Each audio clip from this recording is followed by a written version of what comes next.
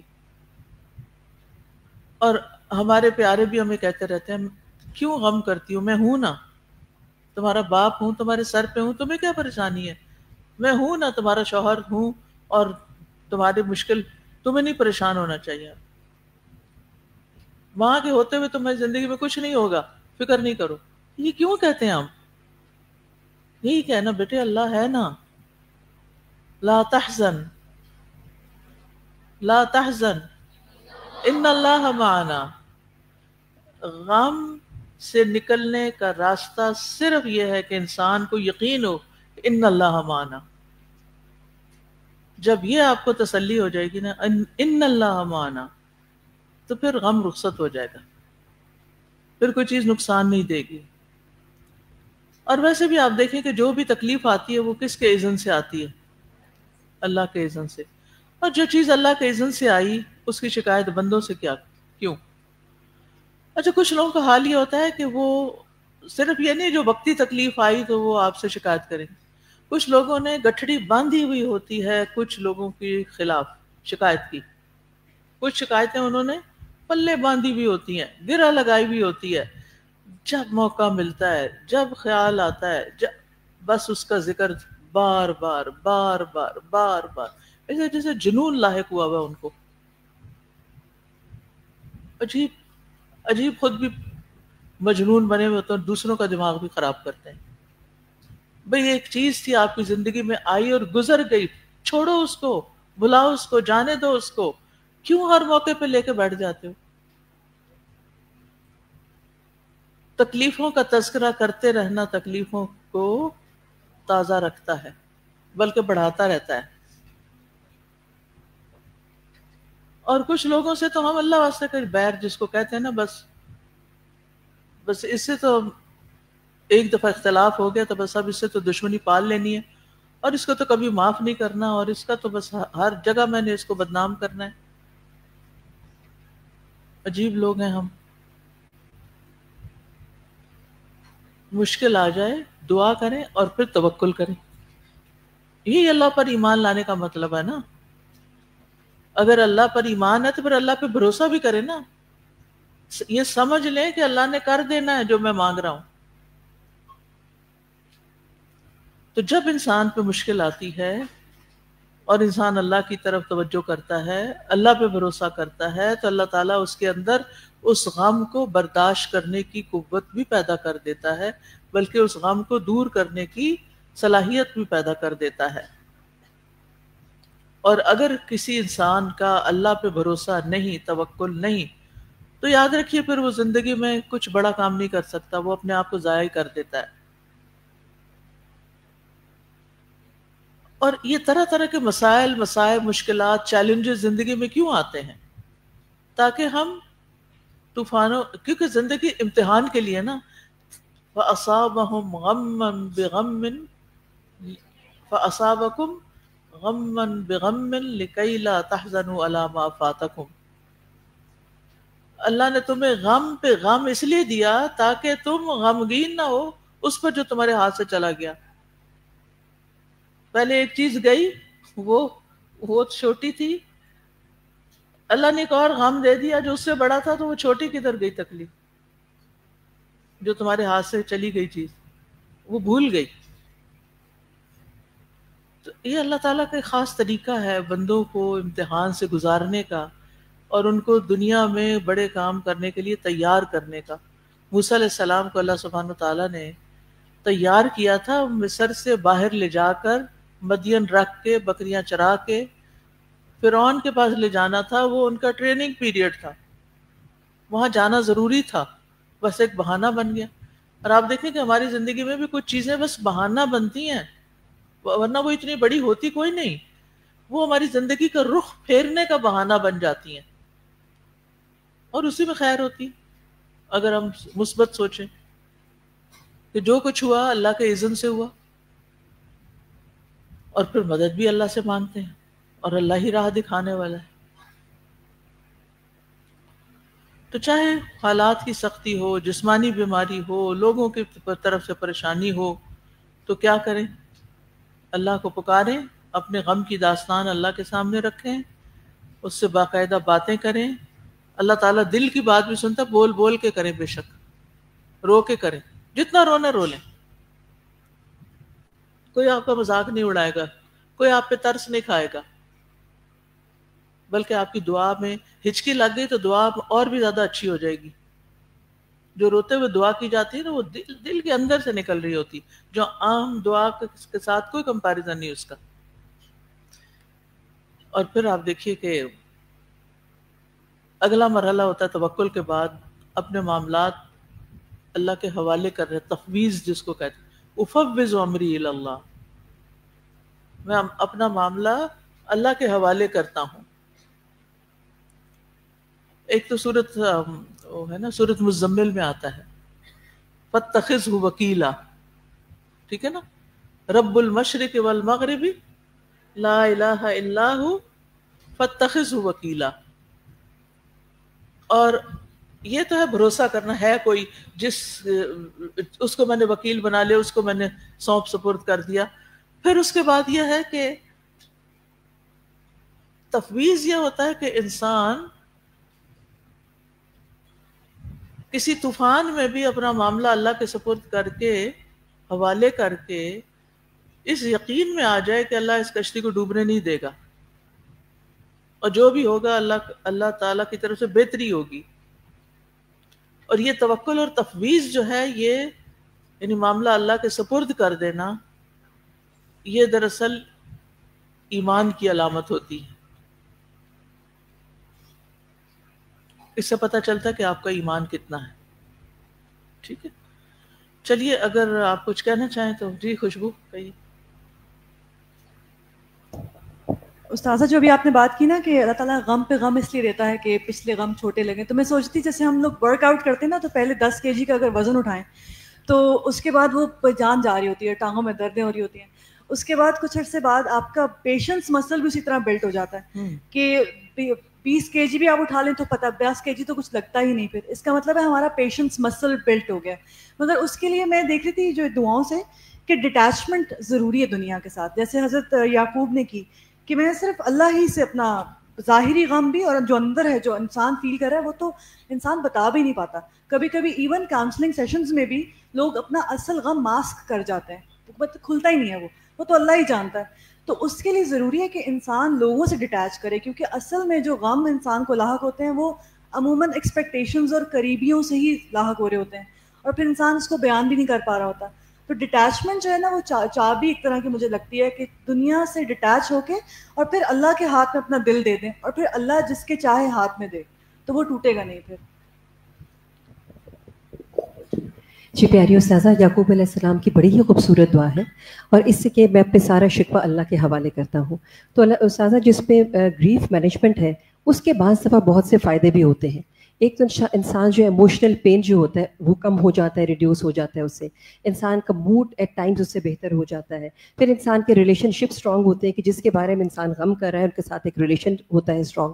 اور سب سے بہترین فائدہ یہ کہ اللہ تعالیٰ کے ساتھ کمیونیکیشن اسٹرانگ ہوتی ہے کہ انسان بار بار جب اللہ کے سامنے اپنا غم بیان کرتا ہے. استاذہ جی آپ نے ایک لیکچر میں اپنے ابن القیم کی ایک بہت زبردست بات کوٹ کی تھی. آپ نے کہا تھا کہ ابن القیم کہتے ہیں کہ 3 طرح کے شکوہ کرنے والے لوگ ہوتے ہیں، جن میں سے 2 کو اللہ پسند کرتا ہے اور 1 کو ناپسند. پہلے لوگ وہ ہیں جو بندوں کا شکوہ بندوں سے کرتے ہیں، وہ اللہ کو ناپسند ہے. پھر ہے کہ اللہ کے ساتھ بندوں کا شکوہ کرتے ہیں، اللہ تعالیٰ کو ایسے لوگ بھی ناپسند ہیں. اور کچھ لوگ ایسے ہیں کہ جو اپنا شکوہ اللہ کے ساتھ کرتے ہیں، وہ اللہ کو بہت محبوب ہے وہ لوگ. جی فرمائی پڑھی. جی اس کے بارے میں حسن البصری کا قول ہے کہ اگر تم اللہ پر بھروسہ کرتے جیسے بھروسہ کرنے کا حق ہے تو وہ تمہیں ایسے رزق دے گا جیسے پرندوں کو دیتا ہے کہ وہ صبح خالی پیٹ جاتے ہیں. اور یہ حسن بصری کا قول نہیں تو حدیث میں آتا ہے. جی اقوال میں حسن البصری کے قول بھی منشن تھا. ٹھیک ہے، حدیث توکل کے بارے میں حدیث. جی آپ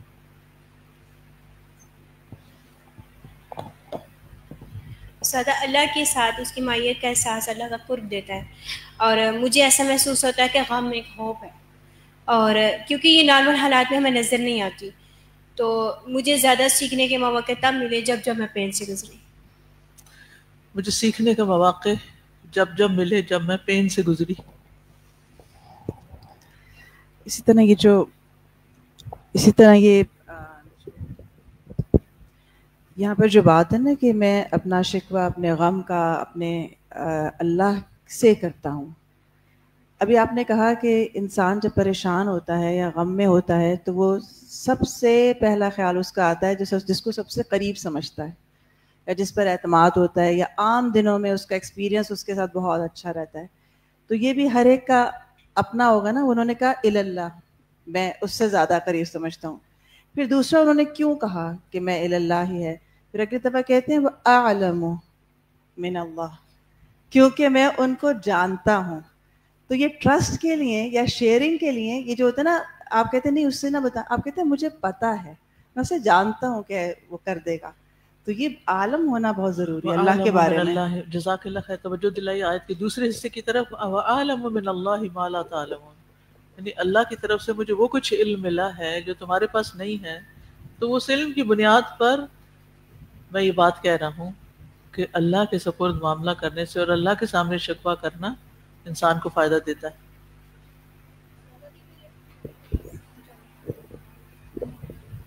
سادہ جی، میرے ابو ہمیشہ مجھے یہ اس بات کی نصیحت کرتے ہیں کہ جب بھی کوئی پریشانی ہو اپنے چہرے سے مسکراہٹ کو نہیں جانے دینا، کیونکہ ایسا ہوتا ہے کہ جب ہم لوگ پریشان ہوتے ہیں تو ہمارے چہرے پر ایسے تاثرات آ جاتے ہیں کہ لوگ ہم سے پوچھنا شروع ہو جاتے ہیں کہ آپ لوگ کیوں پریشان ہیں. تو ہمیں پھر بتانا پڑ جاتا ہے، ہمیں اللہ کی بجائے ہم لوگوں کو بتانا شروع کر دیتے ہیں. تو اپنے چہرے پر ایسے تاثرات بھی نہیں لانے چاہیے کہ پھر لوگ آپ سے پوچھیں کہ آپ کو کیا مسئلہ ہے، کیوں پریشان ہیں آپ. نیکسٹ آیا.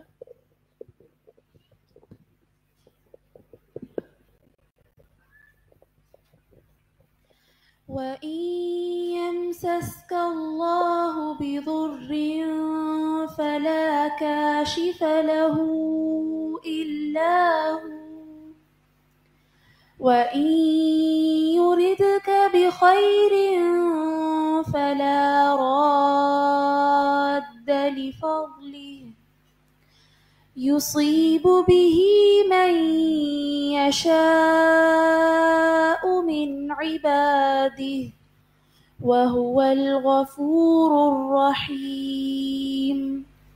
اور اگر اللہ آپ کو کوئی تکلیف پہنچائے تو اس کے سوا کوئی اسے ہٹانے والا نہیں، اور اگر وہ آپ کے ساتھ کسی بھلائی کا ارادہ کر لے تو اس کے فضل کو کوئی پھیرنے والا نہیں. وہ اسے اپنے بندوں میں سے جسے چاہتا ہے پہنچا دیتا ہے، اور وہ بہت بخشنے والا نہایت رحم کرنے والا ہے. وَإِن يَمْسَسْكَ اللَّهُ بِضُرٍّ، ضر کہتے ہیں بیماری، سختی، مصیبت، تکلیف. تو اگر کوئی سختی تکلیف آ گئی ہے، فَلَا كَاشِفَ لَهُ إِلَّا هُوَ، یعنی اگر کوئی تکلیف تمہارے مقدر میں ہے تو کوئی اور اس کو دور نہیں کر سکتا، نہ کوئی جن، نہ کوئی فرشتہ، نہ کوئی نبی، نہ کوئی بزرگ، نہ کوئی پیر، نہ فقیر، کوئی بھی نہیں کر سکتا مگر وہ خود ہی کر سکتا ہے. اور اگر اللہ تعالیٰ کوئی بھلائی کا ارادہ کر لے، کسی بھلائی کا، تو دنیا کی کوئی طاقت اس بھلائی کو آپ کی طرف آنے سے روک ہی نہیں سکتی. کتنی بڑی بات، کتنا اطمینان ہو جاتا ہے کہ جو میری قسمت میں لکھا ہے نا وہ پہنچ جائے گا. کیسی، یعنی اگر آپ کو یہ یقین ہو جائے نا کہ جو اللہ نے میرے لیے لکھا ہے وہ پہنچے گا. وہ آتا ہے نا کہ وما اصابک لم یکن لیخطئک، جو تمہیں ملنا تھا نا وہ تم سے خطا ہو ہی نہیں سکتا تھا. اور جب یہ یقین ہو جائے کہ میرے حصے کا مجھے مل جائے گا، کوشش تو انسان کرتا ہی ہے لیکن میں پا لوں گا، سوچ مثبت ہو گئی، تو سب سے بڑا انسٹنٹ فائدہ کیا ہوگا؟ آپ ریلیکس ہو جائیں گے، آپ کا بلڈ پریشر نارمل ہو جائے گا، آپ کی ٹینشن ریلیز ہو جائے گی. اس سوچ کے آتے ہی کہ جلد بازی کس کی، بے قراری کس کی، جو مجھے ملنا وہ ملے گا، کوئی لے ہی نہیں سکتا، کوئی اس کو روک ہی نہیں سکتا. فلا کاشف لہ الا ہو اور فلا راد لفضلہ. اور یہ بات یاد رکھنی چاہیے کہ اللہ کے سوا مخلوق کو کوئی نفع یا نقصان نہیں دے سکتا. حدیث میں آتا ہے، عبداللہ بن عباس رضی اللہ عنہما کہتے ہیں کہ میں ایک دن رسول اللہ صلی اللہ علیہ وسلم کے ساتھ سواری پر پیچھے تھا، ردیف تھا. آپ نے فرمایا اے لڑکے بے شک میں تمہیں چند اہم باتیں بتلا رہا ہوں, تم اللہ کے احکام کی حفاظت کرو وہ تمہاری حفاظت کرے گا. تم اللہ کے حقوق کا خیال رکھو تم اسے اپنے سامنے پاؤ گے. جب تم کوئی چیز مانگو صرف اللہ سے مانگو, جب تم مدد چاہو صرف اللہ سے مدد طلب کرو. اور یہ بات جان لو کہ اگر ساری امت بھی جمع ہو کر تمہیں کوئی نفع پہنچانا چاہے تو وہ تمہیں اس سے زیادہ کچھ بھی نفع نہیں پہنچا سکتی جو اللہ نے تمہارے لیے لکھ دیا. اور اگر وہ تمہیں کچھ نقصان پہنچانے کے لیے جمع ہو جائے تو اس سے زیادہ کچھ نقصان نہیں پہنچا سکتی جو اللہ نے تمہارے لیے لکھ دیا ہے. قلم اٹھا لیے گئے اور تقدیر کے صحیفے خشک ہو گئے. ایسا ہی ہوگا. کیسا کہ ساری دنیا بھی مل کے کوئی نقصان دینا چاہے نہیں دے سکتی.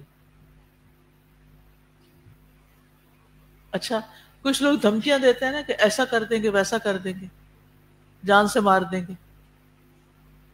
کبھی آپ میں سے کسی کو جان سے مارنے کی دھمکی ملی؟ شکر ہے, شکر کسی کو نہیں ملی. اچھا ادھر اچھا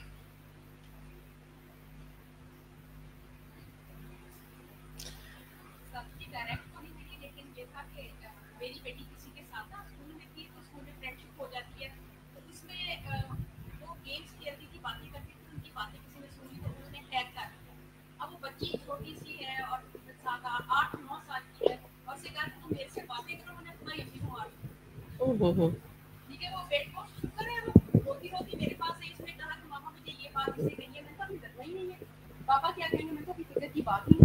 میں نے کہا بیٹا فکر کی کوئی بات ہی نہیں ہے, ہم پکڑ لیں گے اس کو کوئی مسئلے والی. آپ کو اس وقت ایک تو بچوں کو آپ کو اتنا قریب رہنا ہے کہ وہ آپ سے اپنی ذاتی باتیں شیئر کر سکیں جیسے آج کل کے حالات ہیں. خاص طور پر اس طرح کا اگر کوئی ایکسپلائٹ کر رہا ہو جی تو بالکل. تو بات یہ ہے کہ اگر کوئی جان سے مارنے کی بھی دھمکی دے دے نا, کوئی کچھ نہیں کر سکتا اگر اللہ نے آپ کی زندگی لکھی ہے. ان کو دیجیے مائک, کو آئے ہیں پیچھے سے.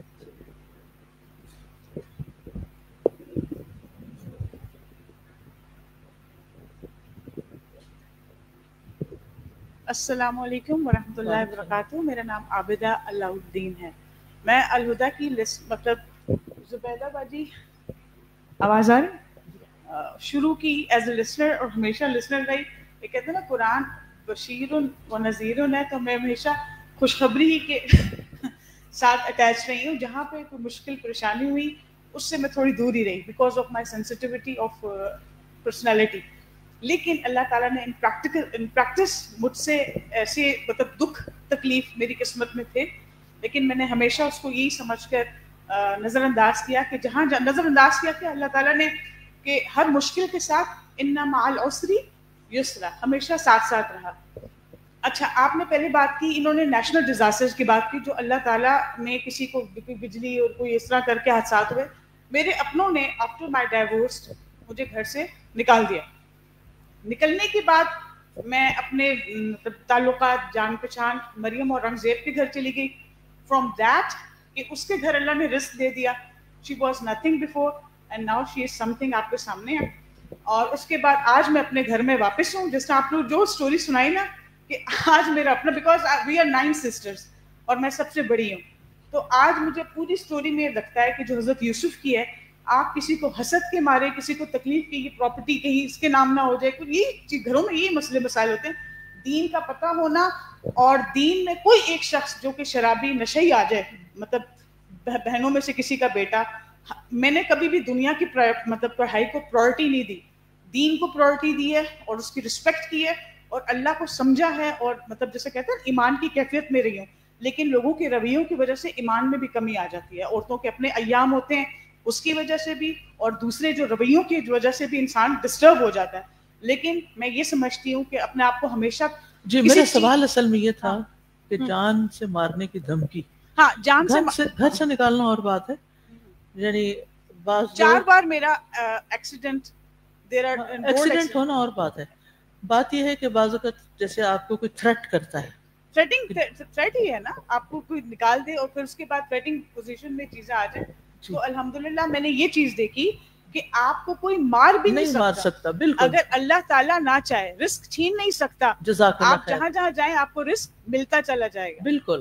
جزاک یعنی بتانے کا ان واقعات کو یہ لائیو سنوانے کا اصل مقصد کیا ہوتا ہے کہ اس طرح کے تجربات سے انسان کا ایمان بڑھتا ہے. سن کے کہ کچھ لوگ بڑی بڑی مشکلات سے گزرتے ہیں لیکن کس طرح سروائیو کر جاتے ہیں اللہ کی مدد سے. تو اگر اللہ تعالیٰ ان کی مدد کرتا ہے تو اللہ تعالیٰ آپ کی مدد بھی کر سکتا ہے.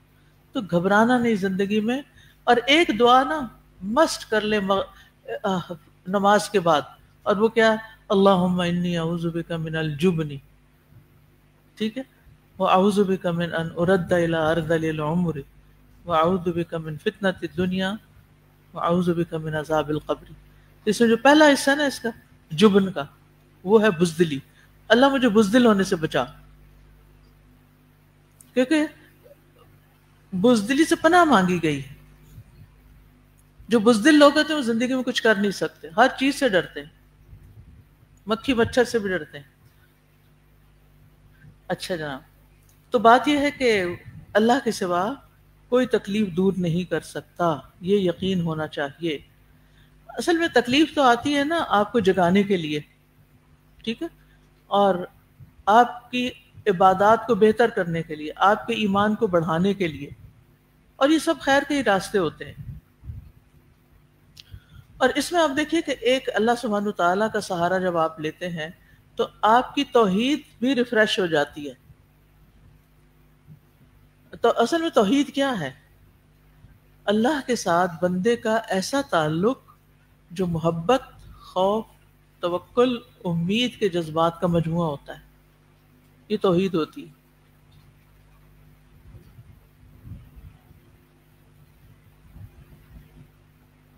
یعنی اللہ تعالیٰ کے ساتھ ایسا تعلق ہونا کہ بس اللہ تعالیٰ ہی محبوب بن جائے, سب سے زیادہ محبت اس سے ہو, سب سے زیادہ خوف بھی اسی کا ہو, سب سے زیادہ بھروسہ بھی اس پر ہو, سب سے زیادہ امید بھی اسی سے ہو, ٹھیک ہے نا. اور جب انسان کے اندر یہ توحید پیدا ہوتی ہے نا, یعنی عقیدہ توحید مضبوط ہوتا ہے, تو پھر انسان کے اندر ایک خودداری بھی آتی ہے, انکساری بھی آتی ہے, وسعت نظر بھی آتی ہے, دین پر استقامت بھی آتی ہے, اور انسان کے اندر تقوی اور توکل اور یہ ساری اچھی چیزیں آ جاتی ہیں. لیکن جب بدشگونی آتی ہے اس کے مقابلے میں, کیونکہ بدشگونی شرک کی ایک قسم ہے نا, تو پھر کیا ہوتا ہے؟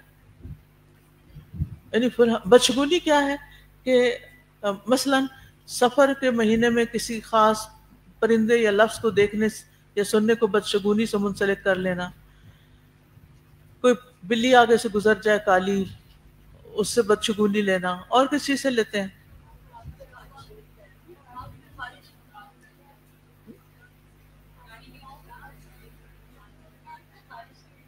اچھا, وہ کہہ رہی ہیں ہاتھ پہ خارش ہو تو اس سے بھی,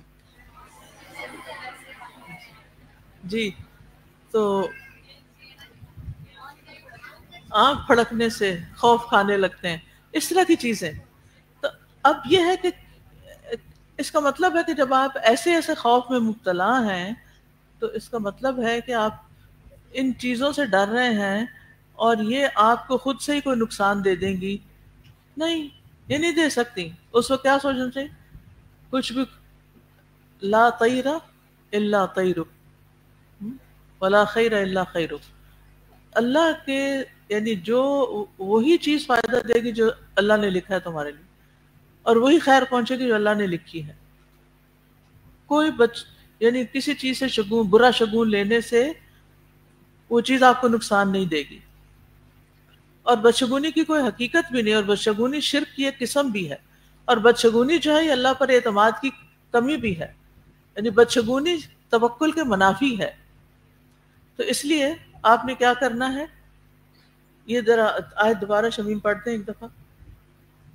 یہ آیت بہت بہت مجھے پسند ہے, اور الحمدللہ کافی عرصے سے میں اس کو ڈیلی پڑھتی ہوں, اور روزانہ ایمان تازہ ہو جاتا ہے. میں صرف اس کو اپنا ایمان تازہ کرنے کے لیے پڑھتی ہوں. وَإِن يَمْسَسْكَ اللَّهُ بِضُرٍّ فَلَا كَاشِفَ لَهُ إِلَّا هُوَ وَإِن يُرِدْكَ بِخَيْرٍ فَلَا رَادَّ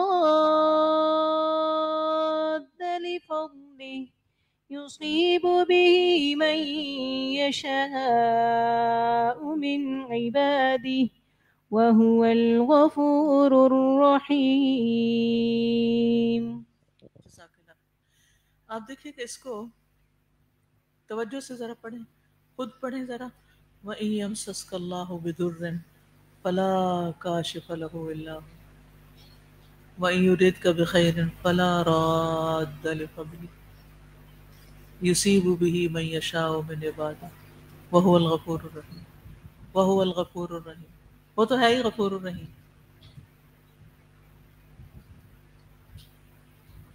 اگر اللہ نے کوئی تکلیف لکھی ہے نا اور وہ آ گئی ہے تو اللہ کے اذن سے آئی ہے نا. اب دور بھی کس نے کرنی ہے؟ جس نے بھیجی ہے اسی نے ہٹانی ہے. تو بات ختم. تو پھر جب یہ یقین ہوتا ہے کہ اس نے دور کرنی ہے تو پھر جائیں گے کس کے پاس؟ اسی کے پاس جائیں گے نا، کسی اور کے پاس تو نہیں جائیں گے. اور جب ہمیں یہ ڈر ہو کہ فلاں تکلیف دے دے گا، فلاں نقصان دے دے گا، تو پھر ہم کیا کریں گے؟ اسی کی چاکری کریں گے. چاکری کا مطلب پتہ نہیں؟ پتہ. اس کی چاپلوسی کریں گے، اس کو ناراض نہیں کریں گے، کیونکہ وہ ناراض ہو گیا تو ہمارے رزق روزی بند ہو جائے گا. اس کا یہ مطلب نہیں کہ وہ سب ناراض کریں، یہ نہیں کہنے کا مطلب. مطلب یہ کہ انسان اپنے دین کو کمپرومائز نہ کرے. اور پھر آپ دیکھیں کہ اگر آپ کے حصے میں کوئی خیر لکھی ہوئی ہے نا، اللہ نے ارادہ کر لیا آپ کے ساتھ کسی بھلائی کا، تو اس کے فضل کو کوئی روک ہی نہیں سکتا. کتنا ریلیکس کرنے والی آیت. اگر آپ کو کوئی ٹینشن ہو رہی ہو نا، اس آیت کو 10 دفعہ پڑھ لیں، وظیفہ سمجھ کے پڑھ لیں اور یقین سے پڑھیں. اور اسی لیے جو تکرار ہوتی ہے نا، یہ جو بزرگ یا علماء وغیرہ بتا دیتے ہیں یہ چیز 10 دفعہ پڑھ لو، 20 دفعہ، 100 دفعہ، پھر لوگ پوچھتے ہیں کس حدیث میں لکھا ہوا؟ حدیث میں نہیں لکھا ہوتا. وہ لوگوں کو ذرا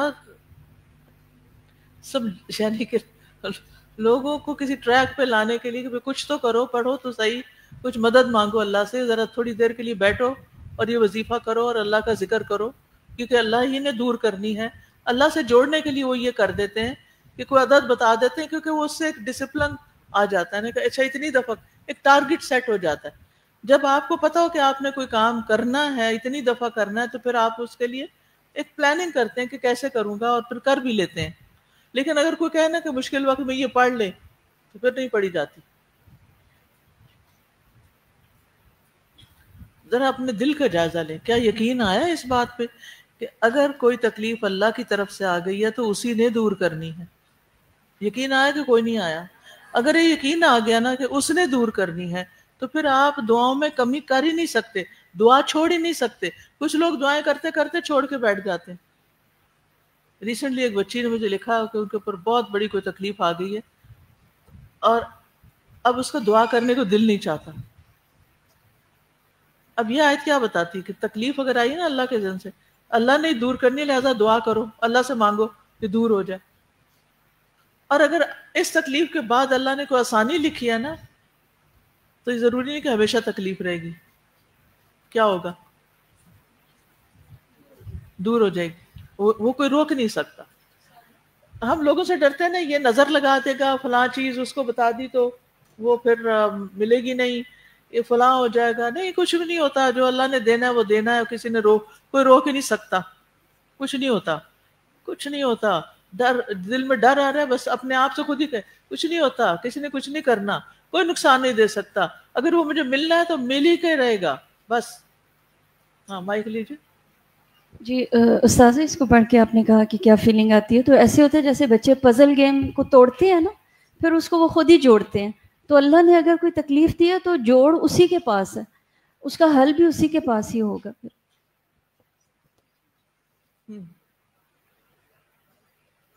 کہیں اپنے آپ سے مائک دیجیے. اچھا دیجیے.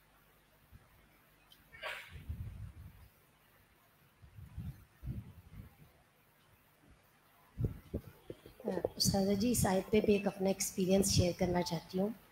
سورہ یونس کی یہ آیت بھی اور اس میں کچھ اور آیات بھی ایسی ہیں جو مجھے بہت پسند ہیں، اور الحمدللہ جو آیات پڑھتے ہوئے پسند آتی ہیں تو میری کوشش رہی ہے کہ میں ان کو یاد کر لوں. تو یہ آیت بھی میں نے کچھ عرصہ پہلے اس کو یاد کر لیا تھا. تو اس کے بعد یہ ہوا کہ میں اچانک ایک ایسا واقعہ پیش آیا کہ جو بالکل وہم و گمان میں بھی نہیں تھا، اور یعنی بالکل ایک نارمل ڈے کے اندر، ایک نارمل روٹین کے اندر بیٹھے بیٹھے ایک عجیب سا واقعہ پیش آ گیا. تو اس وقت بیٹھے بیٹھے یہی آیت جو تھی یہ اللہ تعالیٰ نے میری زبان پہ جاری کر دی، اور میں نے بس اس کو پڑھنا شروع کر دیا اور پڑھنا شروع کر دیا، اور ساتھ ساتھ دعا بھی مانگتی رہی. الحمدللہ اللہ تعالیٰ نے اس مشکل میں سے اس طریقے سے نکالا کہ وہ مشکل بھی حل ہوئی، اور اس کے بعد کچھ اور خیریں اللہ نے مجھے ایسی عطا کی جو میں اس وقت تصور بھی نہیں کر سکتی ان کو. اور میں اتنا مجھے ایک ایک لفظ پر اس آیت کے ایسا مزید یقین پختہ ہوا کہ واقعی اگر اللہ آپ کو خیر پہنچانا چاہتا ہے، کوئی آپ کے لیے جتنے مرضی شر کا ارادہ کر لے، اگر اللہ پہ یقین ہے تو وہ کبھی نہیں پہنچا سکتا. یعنی نہ کوئی جن، نہ کوئی انسان، نہ کوئی دشمن، نہ کوئی بھی نقصان نہیں دے سکتا. اس لیے آیتیں، ان آپ کی بات سے جو مجھے بات سمجھ آ رہی کہ ایسی آیتیں زبانیں یاد کر لینی چاہیے. اگر آپ نے یاد نہ کی ہوتی تو کیسے پڑھ سکتی ہیں؟ تو اس طرح کہ ابھی شکر کریں کہ اس وقت آپ کو کلاس سے پہلے یاد کروائی جاتی ہیں، تو اس وقت کو ضائع نہ کیا کریں، توجہ سے پوری کوشش سے یاد کر لیا کریں. کہ یہ آپ ہی کے فائدے کے لیے. کیا ٹیچر کو کوئی فائدہ ہوتا ہے جب وہ آپ کو یاد کراتی؟ نہیں، آپ کا فائدہ ہے. تو اس لیے سیریس ہوا کریں ان چیزوں کو لینے میں، یہ خزانے ہیں. اوکے، سبحانک اللہم و بحمدک، اشہد ان لا الہ الا انت، استغفرک و اتوب الیک. السلام علیکم ورحمۃ اللہ وبرکاتہ. آج ہمارے پاس مسجد جبل نور سے کچھ مہمان موجود ہیں، تو ان کے ساتھ میری میٹنگ ہے. باقی لوگ خاموشی کے ساتھ ہال چھوڑ دیں، شور کیے بغیر، اور جو میٹنگ والے لوگ ہیں وہ سامنے آ جائیں. السلام علیکم ورحمۃ اللہ وبرکاتہ. اللهم صل على محمد وعلى آل محمد كما صليت على إبراهيم وعلى آل إبراهيم إنك حميد مجيد. اللهم بارك على محمد وعلى آل محمد كما باركت على إبراهيم وعلى آل إبراهيم إنك حميد مجيد. اچھا